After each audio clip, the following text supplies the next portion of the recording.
আজকে বিএনপি এমন একটি সংগঠন যারা 3টি আন্দোলনকে ধারণ করে এবং 3টি আন্দোলনের ট্রফি তাদের ঘরে 1971, 1990 এবং জুলাই আগস্ট 3টি আন্দোলনই আমাদের ঘরে।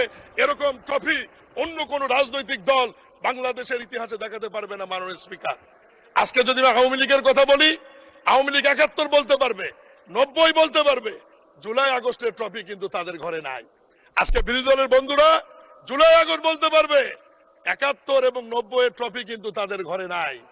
একমাত্র দল বিএনপি যাদের ঘরে 1971, 1990, জুলাই আগস্ট 3টি ট্রফি আমাদের ঘরে রয়েছে।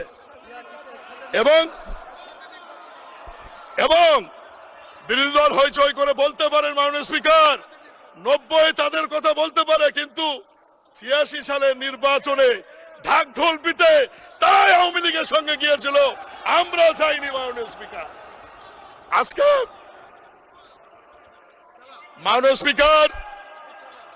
স্পিকার আজকে এনসিপির এক নেতা বাইরে বক্তৃতায় বলেছেন জুলাই আগস্টের আন্দোলনের মাননীয় সদস্যবৃন্দ, বক্তার বক্তব্যে কোনো বাধা দেবেন না।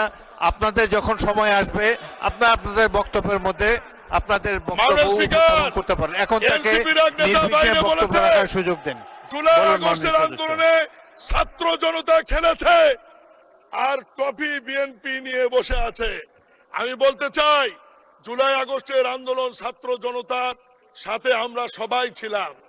ট্রফি আমরা কারো কাছে নিতে যাইনি।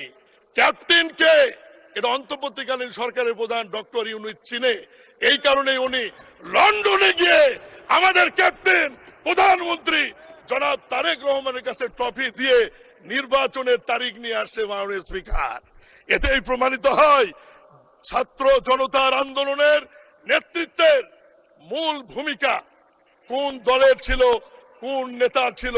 আমরা সবাই আন্দোলন করেছি, এটি অস্বীকার করার সুযোগ নাই, কিন্তু ক্যাপ্টেন একজনই থাকে যে ক্যাপ্টেনের কাছে অন্তর্বর্তীকালীন সরকারের প্রধান লন্ডনে গিয়ে আলোচনা করে নির্বাচনের তারিখ নিয়ে আসছে বলেই এদেশে একটি অবাধ, সুষ্ঠু, নিরপেক্ষ নির্বাচন হয়েছে এবং সেই নির্বাচনের মধ্য দিয়ে বিরোধী দল এবং আমরা আজকে একটি ঐতিহাসিক সংসদে এসে উপস্থিত হতে পেরেছি। মাননীয় স্পিকার।